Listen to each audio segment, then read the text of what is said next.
Okay, here we are, everybody. We've had some people asking about Scooby's cold laser therapy. So this is Hazel Ann giving him therapy. This is Hazel Ann. This is Auntie Hazel Ann is who this is.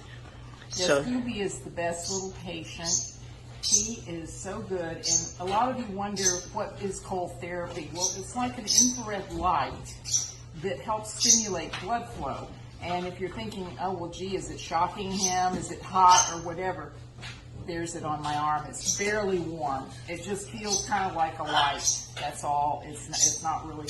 But he is such a good boy. He sleeps through a lot of it. This pillow I have him on is a device I made. We were hoping Buddy would use it to straighten his back out. Yeah. Because Elizabeth had seen some therapy for dogs that couldn't walk. And so I made this thinking maybe it would help her with him, but Buddy doesn't much care for it. So I start out Scooby's therapy on the pillow because it helps straighten his back out. But then when I go to the legs, I have to take him off because it's too difficult to do it while he's laying down. I'm trying to do his hind legs and his front legs. So this is laser therapy. I do a half an hour on his back, and I do 15 minutes on each one of his limbs. And then I go through a stretching process to help him get mobility. And while I'm doing the stretching process and the cold laser therapy, I'm stimulating his paws and his feet so that he gets movement in them because he can't grab. So this is our little boy getting part of his cold laser therapy, cold laser therapy.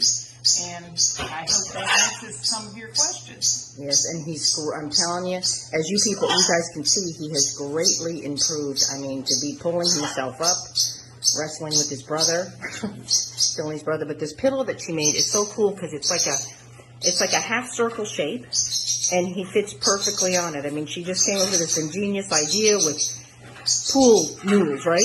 Like pool noodles, and she's got like a foam padding on it, and it just works great. But anyway, we're so grateful to have her doing his therapy. And he usually sleeps through a lot of therapy. It must be like getting a good massage. Yeah, he literally goes into like this deep sleep. And even when I'm exercising his limbs after the cold therapy, he looks like he's still asleep. Like it doesn't seem to bother him in the least. So if you're thinking, oh gee, is it painful? He doesn't seem to think so. And she's, because she does this every day and moving his limbs, she can feel that he's actually progressing with stretching his legs because his right side is the bad side. And so she's able to feel that he's getting more, stretched in those limbs. And, but there he goes. Are you looking over here? You looking over, Scooby? It's about you. He licks his lips. That's when we know it feels good. He starts licking his little lips. But anyway, so this is Hazel Ann. She's been doing a wonderful job, and this is Scooby getting his cold laser therapy.